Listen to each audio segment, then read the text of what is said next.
Hi, this is Andrew McMillan, and I forgot to add on my standards 9 and 10, so I'm going to add them right now.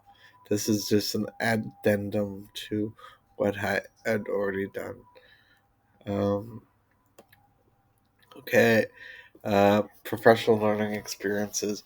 Um, I've actually sat some seminars on my own, usually just virtual because of COVID. At the beginning of the year, we were in COVID lockdown. So I'd, do like TED Talks and stuff, learning from other teachers, or actually just like sitting down with my coworkers over a cup of coffee and talking shop. I think that's a really good way to um, get stuff done. I think that's very important. I can't really do stuff in the community because my Chinese isn't good enough, and I think I did a pretty good job. Uh, Continuous learning. Um, you know, I'm not perfect. My dad used to say the last perfect person had a hell of a hell of an Easter. Um, so I'm always willing to learn and improve myself. So my wife just bought me some books from America. We're just waiting for them to clear through customs. They're about teaching theory and stuff that I have forgotten over the years, and I should get back into it.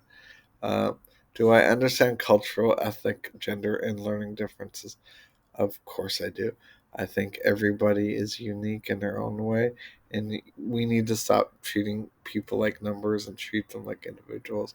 I think that's a huge problem over here in China, and I think it can be improved. And I would like to hope that I made my students feel like individuals, and it was reflected in their graduation speeches because a lot of them mentioned how how much they appreciated my classes. So I thought that was really good.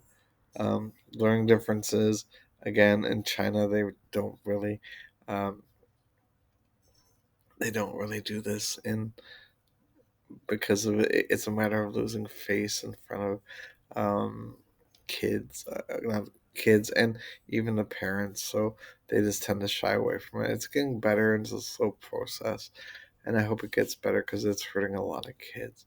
Professional ethics standards and laws. Now, living in China, we're under a whole different ball of wax. There's a lot of stuff you cannot talk about here that you can talk about in America. You can't have discussions. I had to change lessons. I had to edit stuff. I had to self censor, which I'm not terribly happy with because I think that makes me an inauthentic person. But at the end of the day, it keeps me out of a Chinese jail, and therefore I think that's okay.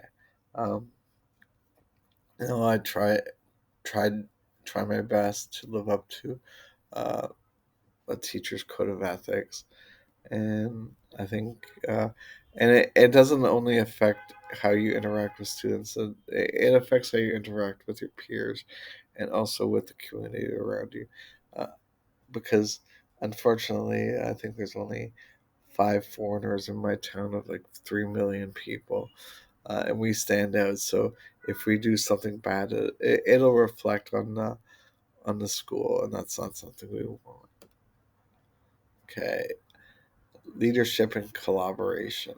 Um, yeah, I thought I collaborated pretty well with the cohort, more with my first cohort than this cohort, just because we had been together for so long, and it was a shame that I had to leave them. I thought we had developed, and I still talk with most of the cohort members through WeChat, and I think that's pretty good. Um, you know, I, this cohort, because I jumped in the last 2 months of class, um, they didn't really get a chance to know me, but although we did have some great discussions. One thing that I liked about my former cohort is we would show up like 20 minutes before class and just like shoot the shit, and it was a really good way to suddenly like know how people are doing, and you know is there anything you could do to help. So I thought that was pretty good. um I thought I did a really good uh, taking responsibility for student learning. Um, I thought uh, I was giving them the type of class they would get if they were in America. Uh, I was told at the beginning of the year I had to sit in front of the class and read off a PowerPoint, and that's what my school's idea of good teaching was. And I think that was incredibly boring. And I kind of fought that, and I fought for my students to use technology in class. The school thought, oh, they would just play video games. No one really played video games in my class, so I didn't think that was so much of a problem. Uh, I I stood up for my students because when I was a student, I had no one to stand up for me, and I knew how hard it was, and I just wanted to let them know that that it was okay, and I was always there for them. Involvement in school wide effort. Um, yeah, we did throughout the year. Um, I did it out of boredom for myself. Um, Usually on Thursdays, I don't have class until the last period of the day, so I'm sitting on my desk pretty much the whole day, and that kind of sucks for me. So um, I noticed watching out my window that there was a bunch of kids who were supposed to be in cooking class, and they were hanging out at the picnic tables. So I just go out there and chat, and we just turned it into an English corner where they could come in and be supervised more than anything else. And every week we would talk about what the kids wanted to talk about. So they want to talk about what it was like to be a kid in Canada, like homework and dating and working after school and going to university. So I thought it was a really cool opportunity to share my culture with them.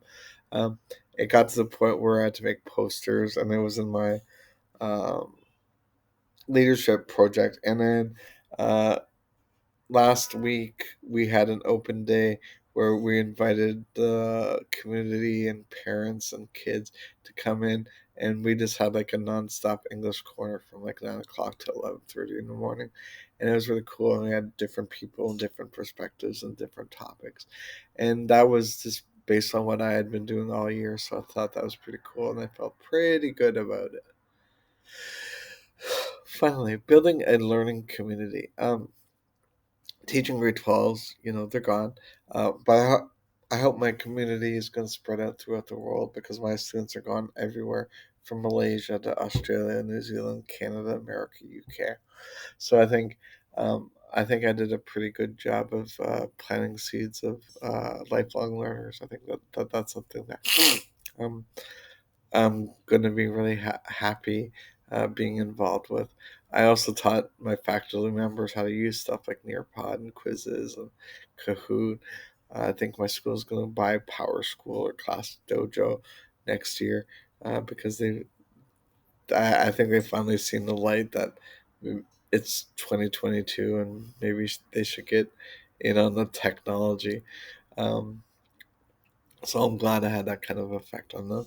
I'm sorry, I'm leaving the school in July, so I mean my time here is pretty short. But I think I can leave knowing I left the school a better place than when I came, and I think that's very important. Thank you very much for your time. Have a great day.